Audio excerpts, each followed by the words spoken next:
everyone, this is Veronique from Travel the World, and I'm here with Danielle today. She is with the Antigua and Barbuda Tourism Board. Hello, Danielle. Hello, Veronique. How are you? Good. Thank you very much for joining us. Thanks for having me. Okay, so I want to show everyone very quick where the islands are. So you can see up here is Florida, and here are the Caribbean islands. You can see on the west and south coast, you have the Caribbean Sea, and on the other side, you have the Atlantic Ocean. All right, so my first question is, we're doing a few quick questions today. I know that Antigua and Barbuda is really good. You can visit all year round. But how affected are you guys by, for example, hurricane season, which is usually July through November? And are there any time that's really the absolute best to come and visit? Okay, so Antigua and Barbuda is not in the hurricane corridor. If we do get a hurricane, that's just something that's just not the norm. Okay. I know that a few years ago, Barbuda was hit particularly badly. Antigua was not at all.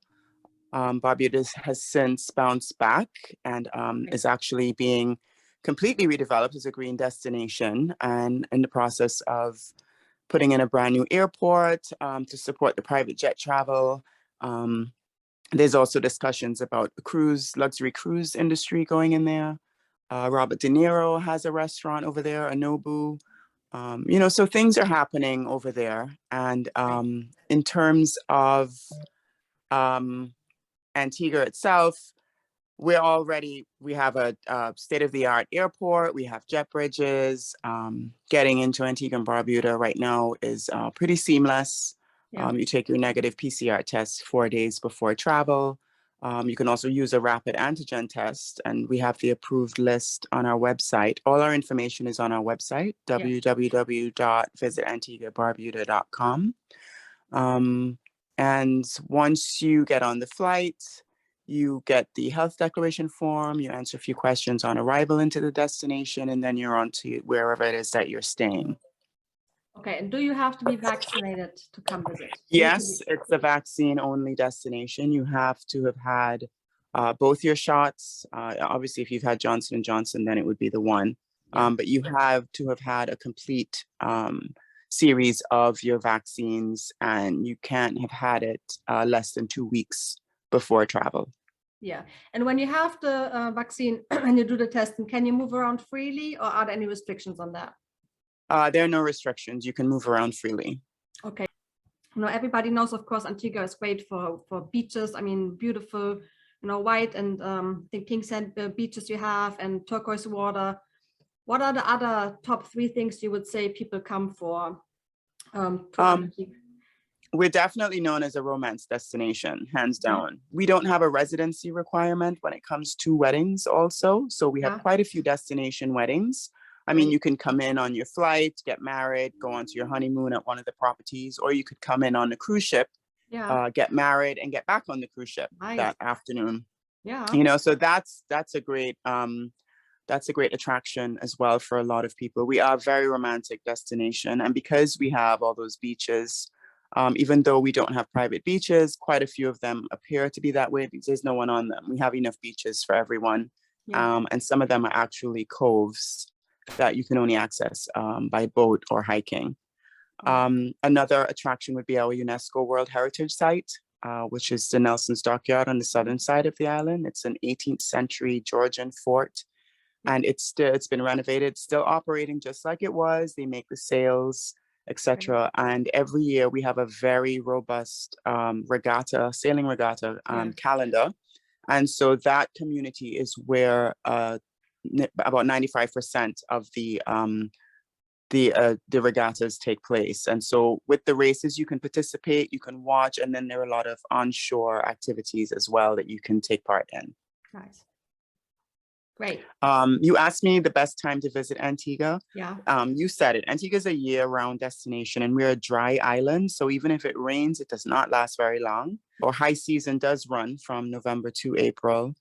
And then during the summer, we have a series of different community-based festivals, and of course, our carnival and that type of thing. And you also have the little sea turtles, so that's a different time. We have a turtles that's in October.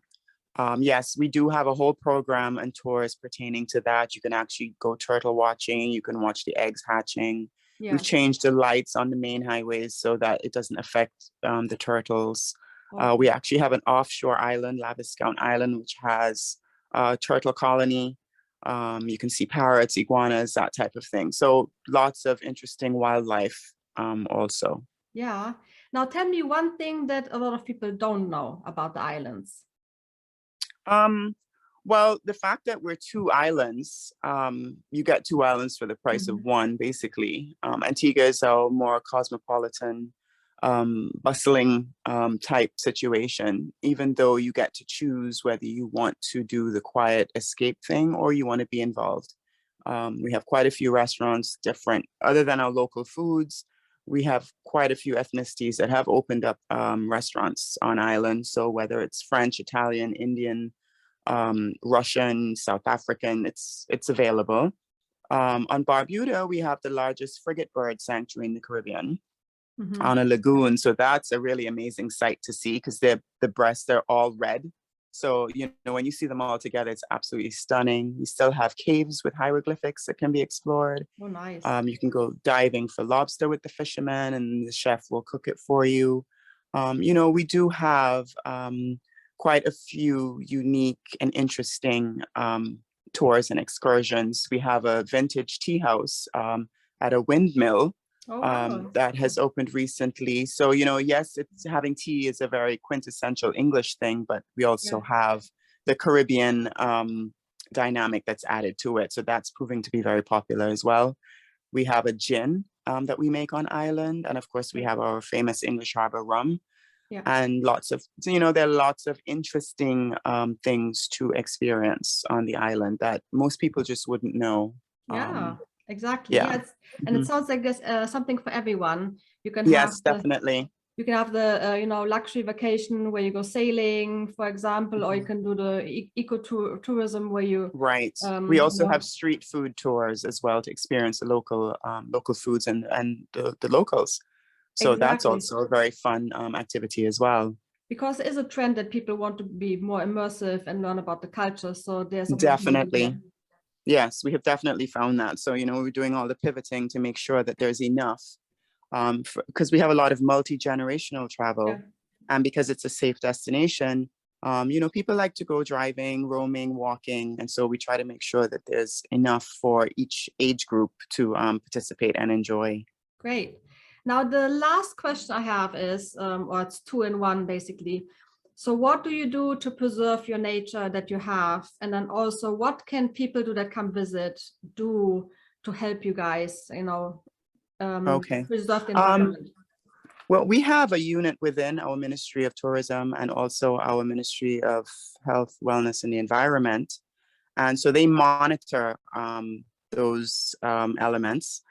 We have groups that plant trees. We have groups that take care of the hiking trails. You know, we're the first Caribbean country to ban single-use plastic products. You know, we would encourage visitors to the island to bring their own reusable shopping bags, refillable water bottles, that type of thing. Don't run the water for too long because, as you know, with any dry country, water is definitely a scarce commodity. You know, unplug your charger when you're not using it and that type of thing.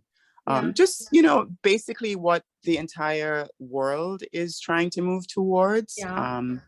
But because we're a small island, we're basically the size of Manhattan, New York. We just ask that people be a bit more vigilant when it comes to things like that.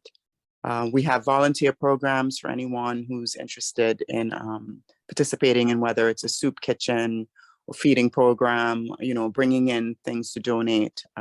We do have that facility. So it's just a question of asking and we can facilitate that. Yeah, that's great information. Thank you so much. Yeah, thank you so much for joining us today. And I think there was a lot of really good information packed in, you know, in the call. So I appreciate it. Thank you very much and have a great day. Thank you for having me, Veronique. I'll see you again soon.